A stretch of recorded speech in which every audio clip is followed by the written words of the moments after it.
Hello, my name is Katherine McCarthy. Here is an introduction to end behavior of polynomials.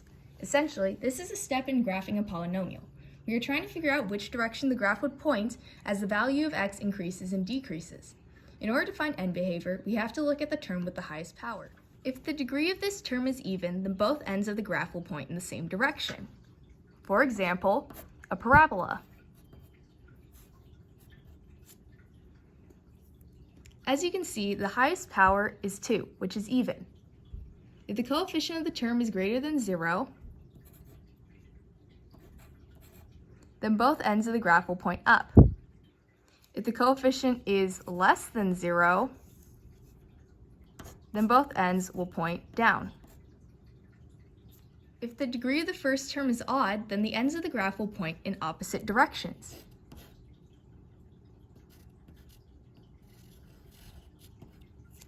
For example, a cubic function. If the coefficient of the first term is greater than 0, then the end behaviors will be similar to that of a positive slope in a linear equation. The left-hand side points downwards and the right-hand side points upwards.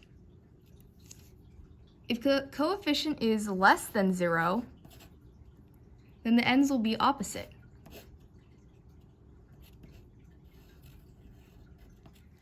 As x approaches negative infinity, y will increase, and as x approaches infinity, y will decrease. Let's look at an example. Here we have the equation negative 4x to the power 4 plus 8 to the power 2 plus 2. We have to look at the term with the highest degree. That would be negative 4x to the power of 4. The term has a power of 4, which is even. It doesn't matter how big the number is, we just need to know whether it's even or odd. Since it's even, however, the ends of the equation will point. Since it is even, the ends of the graph will point in the same direction. The coefficient is negative 4, which is less than 0. As a result, both ends will point downwards. Another example is the polynomial 3x to the power of 7 plus 4x to the power of 6 minus 2x to the power of 4 plus 7. The term with the highest degree is 3x to the power of 7. 7 is an odd number, so the ends of the graphs will point in opposite directions. The coefficient 3 is positive.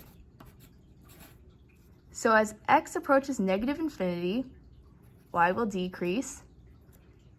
And as x approaches positive infinity, y will increase. In conclusion, use the first term with the highest degree in a polynomial in order to figure out the end behavior. If the exponent is even, both ends will point the same direction. And if the coefficient is also greater than 0, then both ends will point upwards. But if it's less than 0, they will point downwards.